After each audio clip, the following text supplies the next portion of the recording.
Fala aí, galera! Sejam todos bem-vindos ao meu canal e vamos continuar nossa playlist sobre microbiologia. E nesse vídeo vamos falar sobre crescimento microbiano. Vocês conhecem as condições ideais para que as bactérias se multipliquem? Não? Então veja o vídeo até o final, inscreva-se no canal, deixe um like, ative o sininho para mais notificações e façam seus comentários. Isso é fundamental para o crescimento e melhoria do conteúdo. Agora, sem mais enrolação, vamos ver esse vídeo.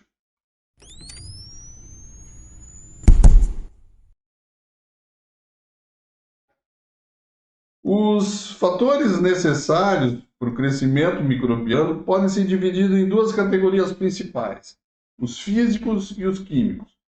Os fatores químicos vão incluir temperatura, pH, pressão osmótica, e os fatores químicos vão incluir fontes de carbono, nitrogênio, enxofre, fósforo, oxigênio, traços de outros elementos e fatores orgânicos de crescimento. Esse vídeo vai abordar basicamente os fatores físicos e no próximo vídeo a gente vai falar dos fatores químicos. Então, os fatores físicos, a gente vai começar pela temperatura. A maioria dos organismos cresce bem em temperaturas ideais para seres humanos. Contudo, algumas bactérias elas são capazes de crescer em extremos de temperaturas, que certamente impediria a sobrevivência de quase todos os micro-organismos eucarióticos. Os micro-organismos eles são classificados em três grupos principais, com base na sua faixa preferida de temperatura. Os psicrófilos, que crescem em baixas temperaturas, os mesófilos, que crescem em temperaturas moderadas, e os termófilos, que crescem em altas temperaturas. Cada espécie bacteriana cresce a uma temperatura mínima, ótima e máxima específica. A temperatura mínima de crescimento é a menor temperatura na qual a espécie pode crescer.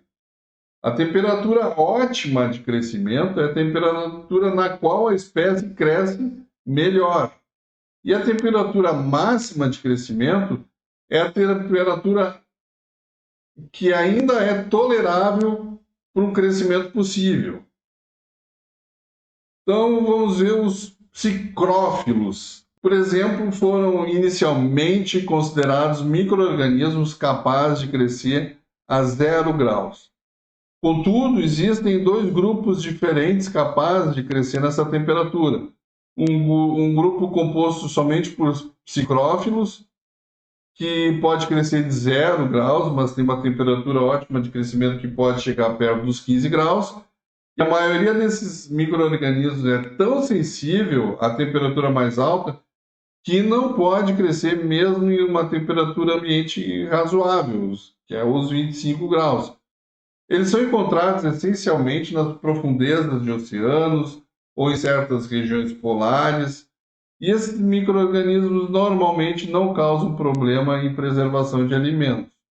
O outro grupo, psicotróficos, não confundam com psicotróficos, que aí é um medicamento, pode crescer a 0 graus, mas tem temperatura ótima de crescimento um pouco mais elevada, eles podem chegar em torno de 20 a 25, porém não pode crescer em temperaturas acima de 40. São mais comuns que os psicrófilos e são os mais prováveis de serem encontrados quando ocorre deterioração de alimentos em baixa temperatura, pois crescem nas temperaturas às vezes utilizadas em refrigeradores. Os mesófilos, com uma temperatura ótima de crescimento em torno de 25 a 40 graus, são os micro-organismos mais comuns. Eles se adaptam a viver dentro dos corpos de animais que geralmente têm uma temperatura ótima próxima daquela dos seus hospedeiros. A temperatura ótima para a maioria das bactérias patogênicas é cerca de 37 graus, e as estufas para culturas clínicas, em geral, são ajustadas nessa temperatura. Os mesófilos incluem a maior parte dos organismos deteriorantes e patogênicos. Temos também os termófilos.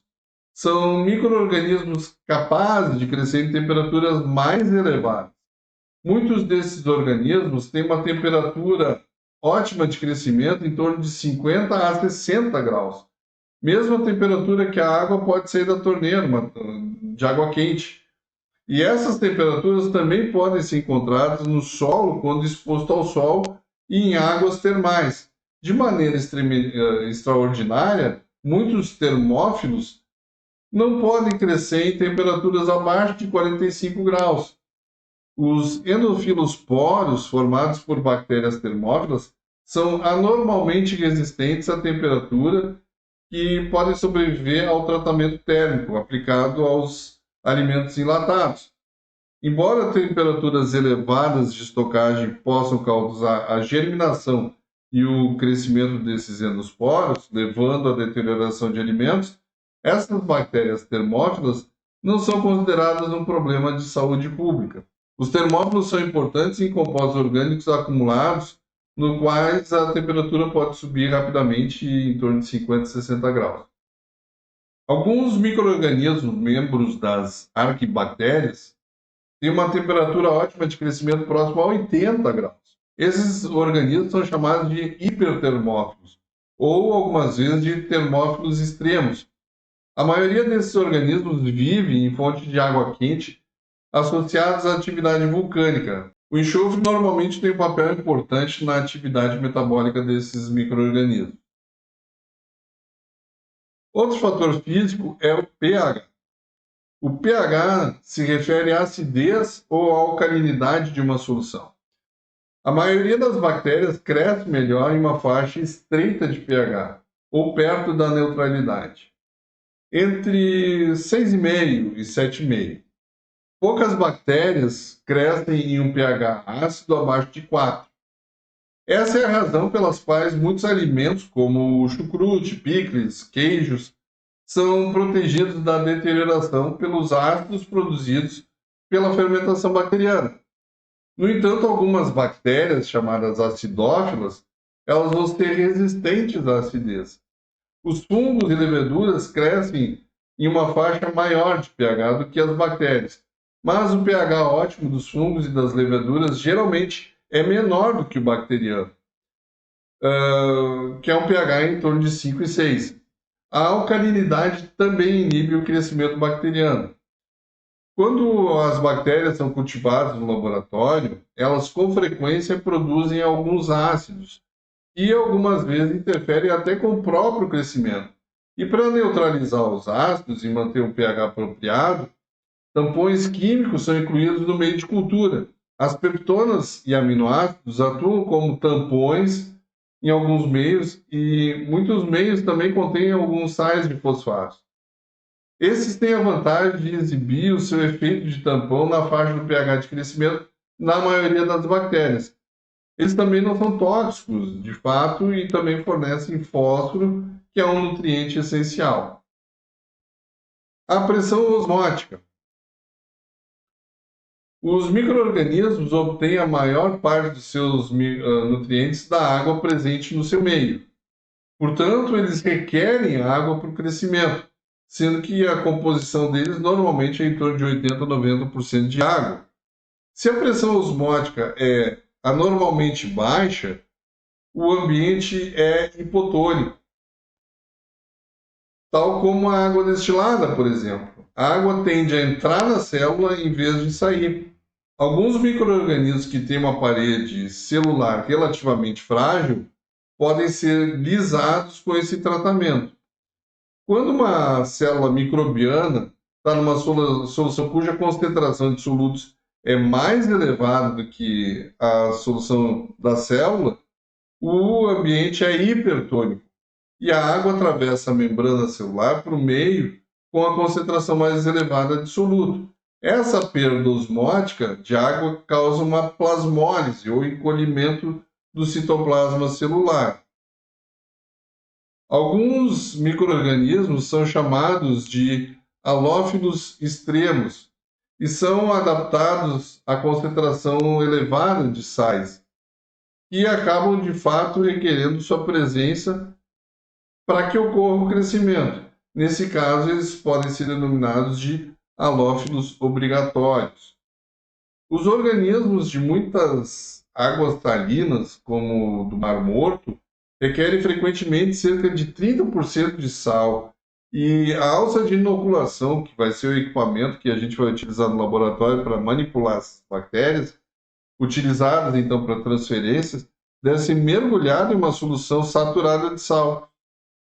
Mais comuns são os halófilos facultativos, que não requerem concentrações elevadas de sal, mas são capazes de crescer em concentrações de até 2% de sal, o que inibe o crescimento de muitos organismos. Algumas espécies de halófilos facultativos podem tolerar até cerca de 15% de sal. A importância desse fenômeno é que o crescimento da célula é inibido assim que a membrana plasmática se separa da parede celular. Portanto, a adição de sais ou outros solutos em uma solução e o aumento resultante na pressão osmótica pode ser utilizado para preservar alimentos. Por exemplo, peixe salgado, mel, leite condensado são preservados por esse mecanismo, sendo que as concentrações elevadas de sal ou açúcar removem a água para fora de qualquer célula microbiana presente e, consequentemente, impede seu crescimento. Esses efeitos da pressão osmótica são, em parte, relacionados com o número de moléculas e íons dissolvidos em um volume de solução. Finalizando, então, a maioria dos micro-organismos, contudo, deve ser cultivada em meio constituído quase que somente de água. Por exemplo, a concentração de agar utilizado para solidificar os meios de cultura normalmente é cerca de 1,5%. Se as concentrações bem mais altas são utilizadas, a pressão osmótica aumenta e pode inibir o crescimento bacteriano de algumas bactérias. Bom, gente, não se esqueçam de se inscrever no canal, deixa aquele like bacanérrimo para encher meu coração de alegria. Fiquem com Deus, permaneçam bem e permaneçam seguros. Até um próximo vídeo.